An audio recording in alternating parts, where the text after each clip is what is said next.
qui est derrière cette balkanisation? Derrière cette balkanisation, il y a ceux qui voient l'intérêt de leur pays. Bamoni que non, parti wana ezo regorger ba minerais, ezo de regorger ba richesse moko o eko bénéficier na bango na pays wana. Contrôler cette terre là va perpétuer donc eko sala ke bamboka na bango ekende liboso. Eko sala ke ba business na bango ekende liboso, eko sala ke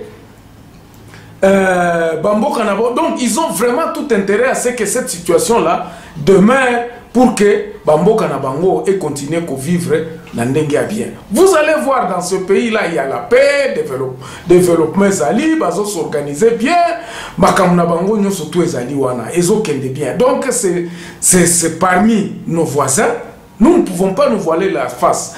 Parmi nos voisins, parmi les grandes puissances mondiales, il y a un lobby international, ceux qui entretiennent au bâtira ka profit na ba minerais à côté wana ko balingi ba balkaniser ba lobby ebele zali ba grande compagnie ba ya minene mondial reconnu. Nous savons que le cobalt est chez nous, nous savons que coltan est pas na biso, oh coltan ba cobalt ba minerais wana, ce n'est pas le Rwanda qui en veut. Il y a la communauté internationale, ba lobby international, ba grande puissance internationale, bazan a besoin de minerais wana. Mais pourquoi pas ils ne peuvent pas venir toquer à la porte? C'est parce que le Congolais lui-même ne sait pas organiser son pays.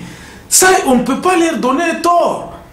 Congolais, il s'organiser. Regardez ce qui se passe à la Gécamine.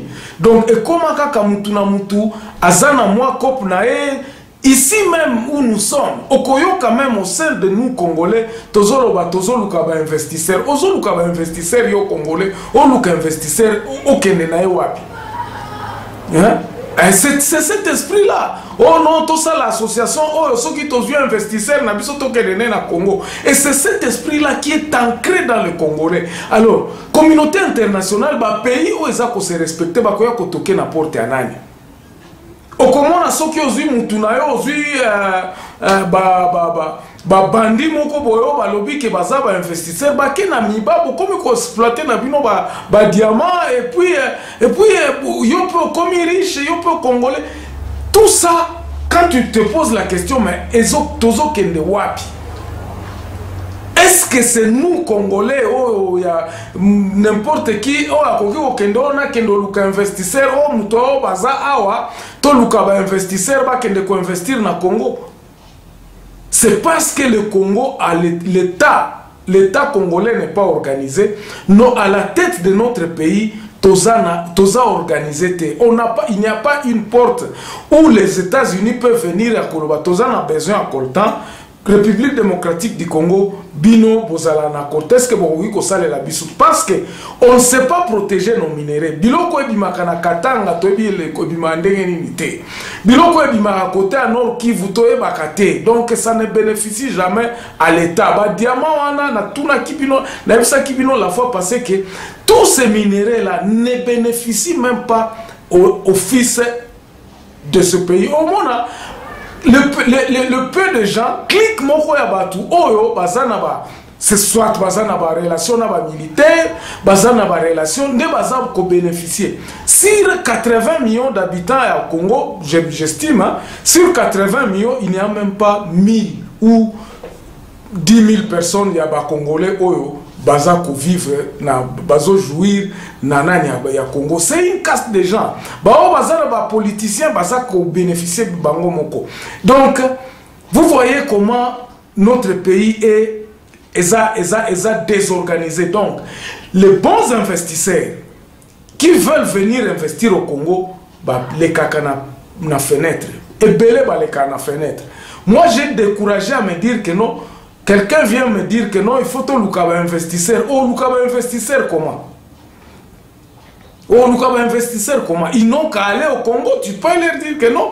Bah, tout oh, bazan a besoin de diamants, il faut pas qu'il y ait un département économie. Ou bien notre pays devra s'organiser. Alors, maintenant, tokomi na moment oyo bino moko bomoni ke na administration moyen ezate justice ezokende malamu te donc na armée na biso eza infiltré le balkanisateur a ses éléments partout na département du sommet de l'état jusque même ba caporo koleka na ba colonel ba généraux na l'état ba ministre des hommes politiques ils sont là. Peut-être des ignorants, mais ce sont des vecteurs de la balkanisation. Bazali, donc, le pays est vraiment au point d'être balkanisé parce que l'élément en a déjà préparé. Alors, balkanisation, on ça le mandé. Si quand on comme un point, on a expliqué comment ça va se faire. Alors, le groupe armé a été créé par des généraux. On vous parle des AEDF, les organismes internationaux répertorient même un groupe qui crée des insécurités, un groupe qui a forces négatives. Ces forces négatives sont commandées par nous-mêmes, par les Congolais. Okomona ke ba mai mai ngumino, okomona ke ba mai mai ya kutumba, okomona ba mai mai kibonge, tellement ba combo ebeleza ba groupuscule wana bazana ba armes, ils contrôlent des territoires, insécurité comme kuna l'état exaté. Okomona ba parti mususu ono ezana ba FARDC oza baza 4 pendant je crois territoire moko à 100 km², okomona ka baza soki 20 militaires, FARDC zaka ka 20. Pourquoi toutes ces histoires-là? Donc, balkanisation, groupe de pression, groupe ils ont ça l'insécurité, en plein na bangwe ko zala makasi tellement que je suis en train de vous dire que et ko zala makasi, donc il y a tous ces bandits là, oh ba mai mai koto oh ba ngumino koto oh ba koto oh ba kibonge koto koto ya nini. Ils vont prendre le contrôle de ces groupuscules-là. Na côté à l'État, na Kinshasa, ils vont faire bakobanda okangamiso.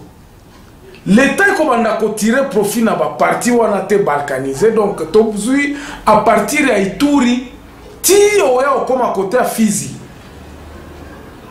Oko tsape kalemi kuna parce que toza komona makam gouverneur pe aza koloba kuna ba chef coutumier donc la carte, vous avez vu les cartes qui circulent, ba parti wana nyonso à est et kozala ingouvernable. Ça va prendre beaucoup d'années et kozala ndengwana si nous ne faisons pas. Je suis en train de vous décrire comment cette balkanisation va être. Et l'exemple typique que vous pouvez vous référer, c'est le Somaliland. Partie moko Somalie est incontrôlée kuna, donc baza kuna te.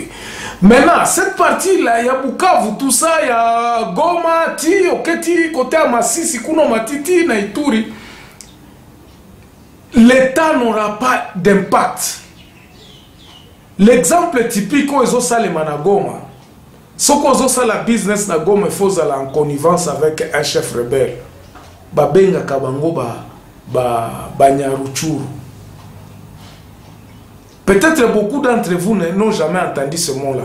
Ce sont des Rwandais, ce sont des Rwandais, des Congolais. Complexité, il y a identité qu'on a et l'État ne sait pas exactement où commencer.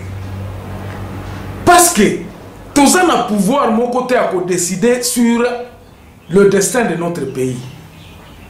Kinshasa, pour le moment, on ne sait pas exactement tout bandela wapi, tout kende wapi, tout sala nini. Et le cognon, son président Sikaye Azana planté, il y a Marshal Tepona Congo. Nous voyons qu'il est là, il ne s'était pas préparé pour être président. Naba année otozo ele la kaka, oh élection, président, bah élection, oh président. Pendant qu'il n'y a pas d'organisation, pendant que la collectivité ça se prendre en charge était. Donc vous voyez que nous avons parlé de formule ndengenini et kozala balkanisé et kozala ezate que au pays moko koya kuna au pays comme Rwanda ou bien sali et kozale makambo ngote Ça n'arrivera pas dans cette optique que vous êtes en train de penser que non. Bon, bandomona skoba militaire, oh, y a pays mususu ba eko occupé bisoté. Et qu'aux alabongo, jamais aux alabongo.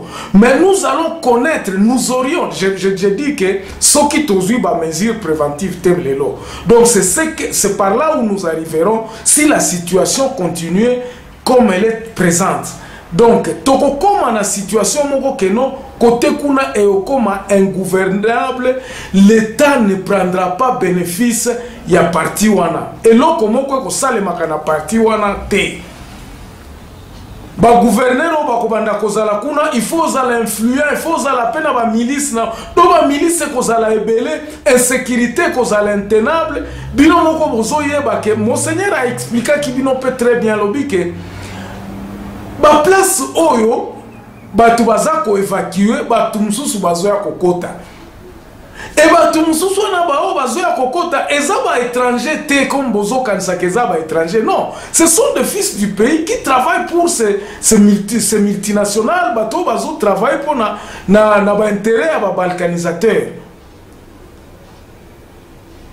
L'exemple typique que je vais vous démontrer ici, Banande Oyo Bazako Kangamao, Bazaba Adef, Bazaba Adef. Ce sont des Nande, mais ce sont des Nande de l'Ouganda. Parfois, on traverse la frontière, et tu n'es pas nabiso, Bakomaka, Baeka na marché, Bayebi, Kinande, Balobakamien. Et là, quand ils ont salé na Ouvira, Batu Oyo, militaire Oyo, Bazo Uta Rwanda, Bazo traversé. Ce sont des Banyamulenge, on les appelle les Banyamulenge. Bazolo ba Kinyarwanda, bazolo ba bakolo ba keno biso toza Banyamulenge. O bengana bango. Faut eza nani parce que on n'a jamais, il n'y a pas de contrôle, l'été zaté. Il service immigration na biso et ça la kamusalate. Donc, ekozala ingouvernable, ba frontière wana ekozala poreuse, donc ba milice wana bakobanda ko travailler avec les étrangers qui sont toujours tous dans ba pays riverains wana ba minéraux kobandaka ko traverser ndenge kendaka, to kobandaka ko crier que non même l'administration centrale na côté Kinshasa bakozala kana contrôle jamais na parti wana. Et c'est ça la forme oyo tozako kendenango soki tosali attention te lelo. Si on ne fait pas attention aujourd'hui, soki ba mesure, soki to arrêter ba biloko na te to komi donc to organiser pays na bisote, nous y arriverons petit à petit. Et vous verrez à un certain moment gouverneur à Chaba, azana gouverneur à Chaba mais Kinshasa va que contrôler été. Donc c'est un peu ça la forme que ça sera. Ba militaire otokobanda kozala kuna ya FARDC, ba kozala ba militaire à FARDC mais à FARDC parce que c'est ceux qui sont à la tête de ces milices là portant les uniformes de FARDC ba kozala ko travailler pour na Kinshasa te. Imagine toi les généraux aujourd'hui qui se sont enrichis. Bazana ba mbongo ebele, bazana besoin mbongo ya salaire à Kinshasa te. Ils ne travailleront que pour ce qui leur donne les opportunités de piller encore le pays.